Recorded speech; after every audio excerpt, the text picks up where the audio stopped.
저는 중국 사역지로 간 첫 1년간 정말 많이 외로웠습니다. 미주에서 살 때에도 하나님은 때때로 저를 외롭게 하셨던 것 같습니다. 저에게 외로움을 통해서 하나님께 나아오라는 초청인 줄 알면서도 저는 온전히 순종하지 못했습니다. 오히려 가족들과 주위의 친구들을 의지했습니다. 아는 사람 하나도 없는 중국 사역지에서는 선택의 여지가 없었습니다. 하나님밖에 의지할 곳이 없었고 하나님께 나아가기 시작했습니다. 저는 고요한 새벽의 기도 시간을 통해서 하나님과의 친밀함을 경험하기 시작했습니다. 저와 하나님 사이를 막고 있었던 죄의 담이 허물어져 가는 것을 경험하면서 숙제하듯이 읽었던 성경 말씀이 마음속 깊이 다가오기 시작했습니다. 어느 자매의 이야기가 생각나는데요. 자매의 큰아이는 어렸을 때 모유를 충분히 잘 먹었답니다. 아이는 모유를 먹고 나면 엄마를 찾지도 않고 혼자서도 잘 놀았답니다. 그런데 둘째 아이는 달랐답니다. 모유를 먹을 때마다 충분히 먹지 않다가 조금 시간이 지나면 배가 고파 울어서 모유를 다시 먹이지만 여전히 충분히 먹지 않았답니다. 우리의 모습이 그런 것 같습니다. 내 영혼의 만족자 되시는 하나님으로 우리의 영혼이 충분히 채워질 때에만 우리는 우리의 삶 속에서 참 기쁨과 만족을 경험하게 되는 것입니다. 우리가 외로움을 느끼고 만족이 없다는 것은 우리의 영혼이 배고프다고 울고 있는 것은 아닐까요?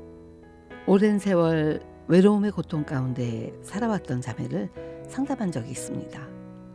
인간이 신을 믿는 이유는 나약하기 때문이라면서 자매 자신은 절대 교회에 가지 않을 것이고 신을 믿지 않겠다는 결심을 가지고 살았다고 합니다. 어린 시절 지독한 가난 가운데 부모님의 기대에 부응해서 기쁘게 해드려야 한다는 강박관념으로 살아왔던 자매는 자신이 가난을 포장할 수 있는 유일한 길은 항상 1등을 놓치지 않아서 선생님의 인정을 받는 것이었기에 자신을 괴롭혀가며 열심히 공부를 했고 좋은 대학을 나와서 지금의 남편을 만나 경제적으로 윤택함을 누리며 살게 되었습니다. 하지만 자매는 여전히 부족함을 느끼면서 자신보다 더 많이 가진 친구들을 보면 상대적 빈곤감과 열등감으로 가슴 아파했답니다. 주재원인 남편을 따라 외국에 나와 살면서 깊은 외로움의 감정 가운데 죽을 것만 같았던 어느 날 저를 만나게 되었고 몇 번의 상담 시간을 갖는 중에 자매는 기적과 같은 일을 경험했습니다. 자매는 늘 오른쪽 가슴에 구멍이 뻥 뚫린 것 같은 외로움을 느끼며 살아왔었답니다. 어려서부터 너무나 외로웠고 늘 바쁜 남편 역시 자신을 외롭게 했답니다. 자매는 자신이 너무나 불쌍하고 애처롭다라는 마음에 늘 자신의 구멍난 시린 오른쪽 가슴을 부여잡으며 아파했었답니다. 상담을 받고 함께 기도하던 어느 날 자매는 그 구멍이 찰랑찰랑하면서 메워지는 것이 느껴졌고 완전히 메워지면서 흔적조차 없어지는 것을 경험한 것입니다. 그로부터 얼마 지나지 않아 자매는 교회에 가고 싶어졌고 말씀과 찬양의 은혜를 받으며 신앙생활을 시작하게 되었습니다. 할렐루야. 하나님께 지음받은 우리는 하나님 안에서만 참 만족을 누릴 수 있습니다. 우리의 영혼의 갈급함을 채우기 위해 하나님께 나아가는 우리에게 하나님께서는 골수와 기름진 것을 먹음과 같이 우리 영혼이 만족할 것이라고 시편 63편 5절에서 약속해 주셨습니다. 오래전에 중국 사역지에서 있었던 일입니다. 그 당시 저희 딸아이가 매일 아침 학교에 갈 때마다 아파트의 경비원 아저씨가 아파트의 철문을 열어주셨는데요. 추운 겨울이어서 저는 창가에서 아이가 학교 버스를 타는 모습을 보곤 했는데 매일 아침 문을 열러 나오시는 아저씨를 볼 때마다 안쓰러운 마음이 들었습니다. 그래서인지 저는 경비원 아저씨가 저의 시야에 보이지 않도록 약간 몸을 움직여서 딸아이가 학교 버스를 타는 모습만 보곤 했습니다. 어느 날 이상한 자세로 창밖에 딸아이를 보고 있는 제 모습이 깨달아졌습니다. 왜 그러지?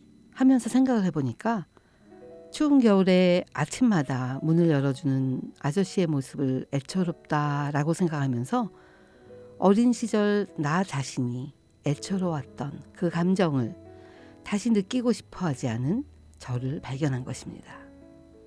저는 바로 진리를 선포하는 기도를 드렸습니다. 어릴 때 느꼈던 애처로움의 감정을 거절하고 나는 하나님의 귀하고 소중한 자녀라는 진리를 선포하는 기도를 드렸습니다. 그날 오후였는데요. 길을 걷는데 공사장에서 막 일을 마친 중국 청년들 한 무리가 제 옆을 지나가고 있었습니다. 그 당시 제가 살고 있는 아파트 근처에서 호텔이 건축되고 있었는데요.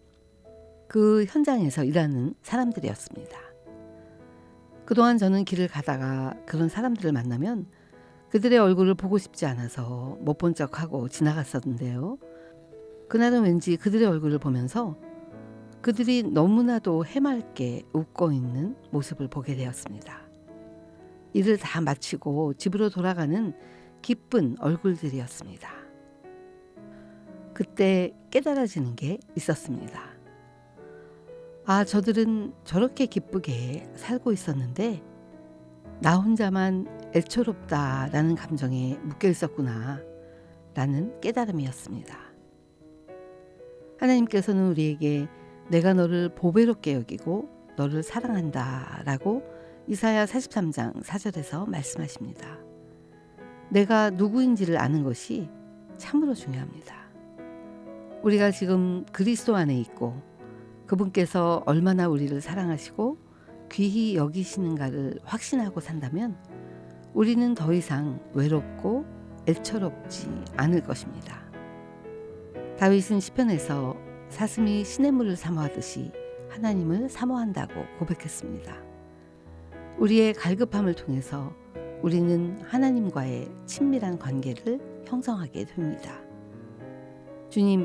주님과의 친밀함을 통해서 주님만이 주실 수 있는 영혼의 만족으로 우리를 채워주세요. 저는 다음 주에 다시 찾아뵙겠습니다. 축복하고 사랑합니다.